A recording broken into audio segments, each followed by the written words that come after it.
I'm Dr. Emily Cohen, and I'm a research ecologist at the Smithsonian Migratory Bird Center.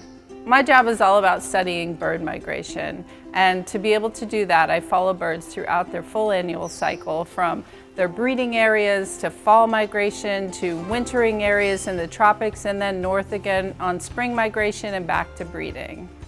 The goal of my work is to advance our understanding of these migratory periods, of these long journeys that birds make.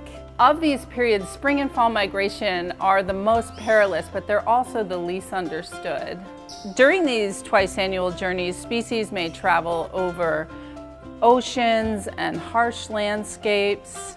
The goal of my work is to understand these journeys and how migratory behavior is influenced by local to global environments, and how migratory journeys influence their populations. To answer these questions, I use a variety of tools and methods. For example, I use data collected by the National Weather Radars to help me understand the habitats where birds stop along their migratory routes. It's the same data that we see on the nightly news, but those same radars also pick up birds in the air. And what we do is filter out the weather and look at the migration. Much of my work right now is focused on the Gulf of Mexico region, from the Florida Keys to Brownsville, Texas.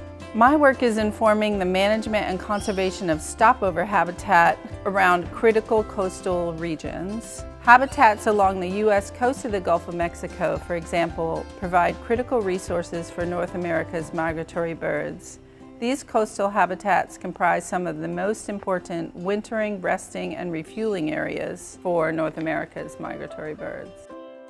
The best part of my job is getting to solve mysteries about the amazing phenomenon of animal migration. Now, for the first time ever, we can see where birds are stopping over and where they occur during migration across entire regions. I also love working with other ecologists who are equally fascinated by this phenomenal animal behavior.